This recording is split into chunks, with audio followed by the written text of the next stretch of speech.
Hey and welcome back to my channel. If you are new here, welcome to the family. We are a small channel that discusses the science behind the skincare and safety of skincare. Of course, as a pharmacist, toxicologist and safety assessor, I try my best to provide you with the info that you need to have peace of mind when you are using your personal care product. If that sounds interesting to you, please don't forget to subscribe and join this community. So in this video, you might notice a change of scenery. That's because I am back home for a while.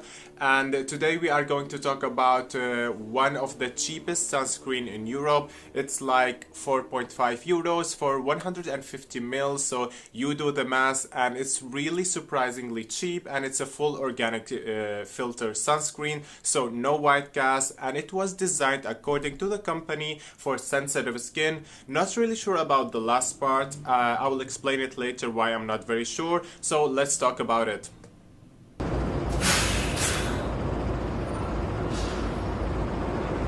I think this is my first sunscreen review, so we will look at the UV filter and any extra ingredient in the formula to help the skin function better. Starting with the UV filter, octocrylene, an oil-soluble UV filter that somewhat, to be honest, photostable. It loses about 10% of stability after 95 minutes of UV exposure. It protects against UVB and UVA type 2. It's not enough to be alone in a sunscreen, so it's usually used in a mix. The second filter is avobenzone, the only approved UVA filter in the US, provide a wide protection against UVA type 1 and UVA type 2, but it's very unstable. That's why it's used mostly with octocrylene, because octocrylene help to stabilize avobenzone. We also have octisalate, which is a UVB filter that supports the work of octocrylene. Again, not very great as a standalone UV filter, but is a great with a mix.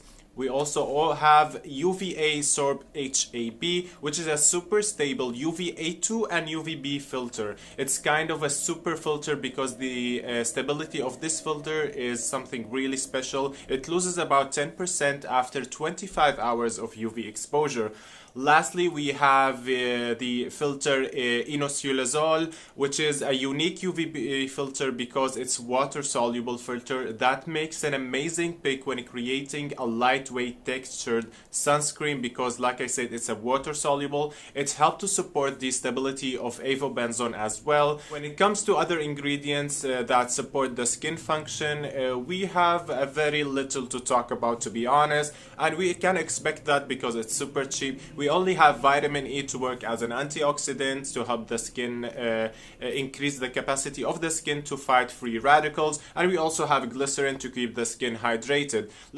I would give it 4 out of 5 beakers because newer filter can be used to achieve more photo stability. So this is why I deducted 1 point of the score.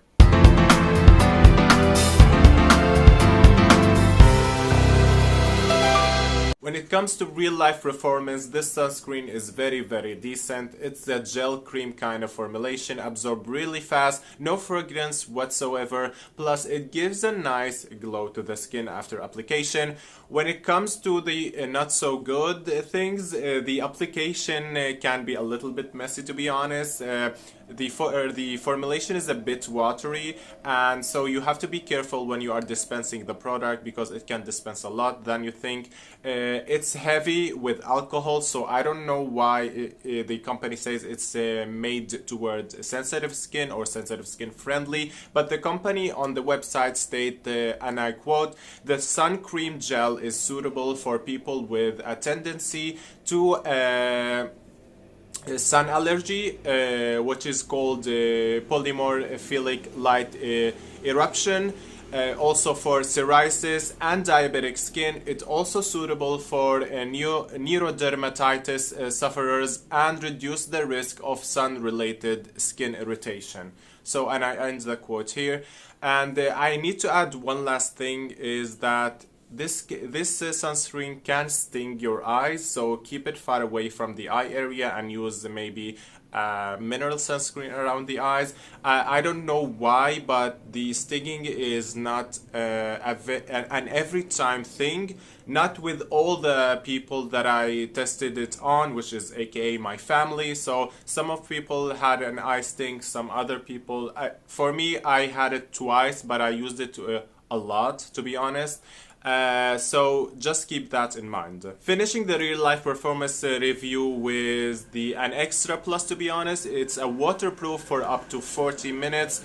More than 50% of the advertised SPF stays after 40 minutes of water submission.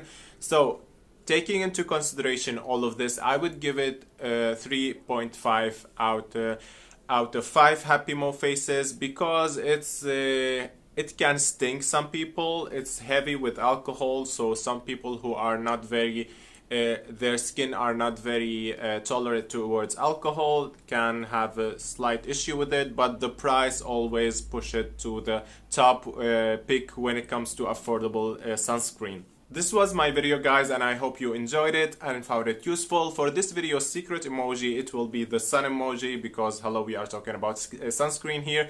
Comment it down below and I will have your question answered as fast as possible. Please guys, don't forget to stay safe, and I see you in the next one. Bye.